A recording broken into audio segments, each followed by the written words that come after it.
But I first want to cut across to Inspector Mehboob, who claims he was ordered to arrest and implicate Mohan Bhagwat. Inspector Mehboob, आपने कहा कि आपको कहा गया था कि मोहन भागवत को हिरासत में लेना है।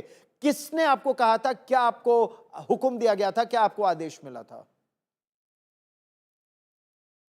मेरे साथ में टीम थी। मेरे को खास ये तपास के लिए, यही काम के लिए, और वो रामजी कलसंगरा और ये 2 लोग थे, संदीप डांगे, इनको, ये फरार थे, इनको लाने के लिए, और इनको लाके सबको लाने के लिए मेरे को आदेश था। और उसके आगे जो मोहन भागवत जी को लॉ लॉ करके जो बोले वो बेकायदेशीर था और वो भयानक था। इस वजह से मैंने वो काम नहीं किया।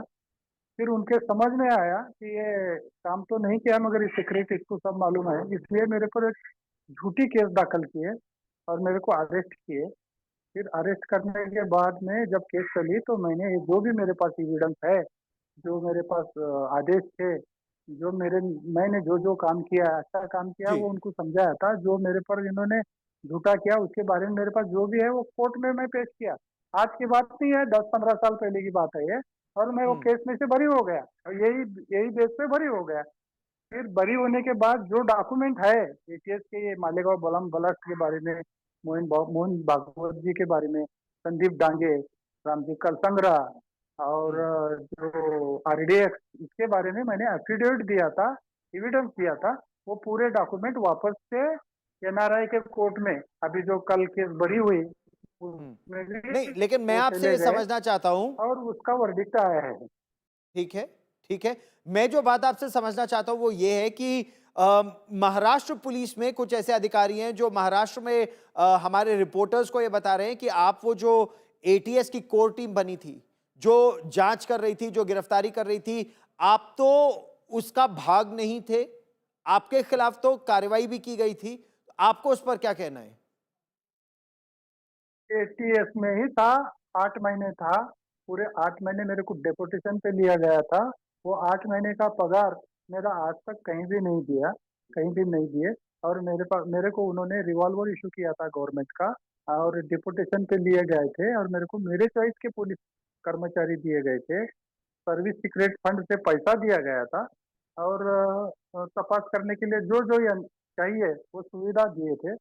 तो एटीएस में नहीं था बोल के तब उन्होंने बोले आज नहीं बोल सकते, क्योंकि यहाँ की कोर्ट में मैं एटीएस में था बोल के मेरे पर केस दाखिल करे थे उन्होंने। और उसमें से मैं एटीएस बोल के मेरे रिवॉल्वर भी जब्त करके लिए थे, उसमें मैं निर्दोष छूटा हूँ। वो जो उन्होंने आज बोल रहे मालूम नहीं, पर तब एक बार बोले थे उन्होंने हमारे एटीएस का है नहीं। फिर हाई किसका था? कई के लिए मेरे को नहीं वहाँ पे, वो कई के इन्हें खासगी नौकर बोल के रखे क्या ये मुझे मालूम नहीं। मैं एटीएस में था, मेरे आदेश है वैसे, मेरे पास सब पूरा डॉक्यूमेंट्री एविडेंस है।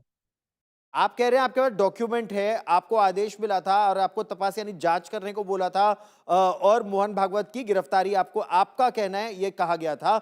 इसके लिए आपके पास सबूत क्या है? किसने आपको कहा था कि मोहन भागवत को आरएसएस के सरसंघचालक को गिरफ्तार करने की आवश्यकता है, जरूरत है?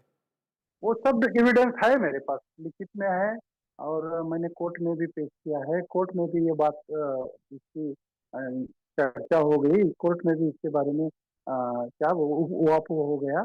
तो वो एविडेंस है मेरे पास। अगर और भी इन्वेस्टिगेशन होता होगा, सरकारी यंत्रणा अगर इन्वेस्टिगेशन करती होंगी, तो उसका उपयोग हो जाएगा। So you claim you have you have evidence, and you were a part of that investigation team. Inspector Mehboob, for joining me here on India Today. Many thanks. And now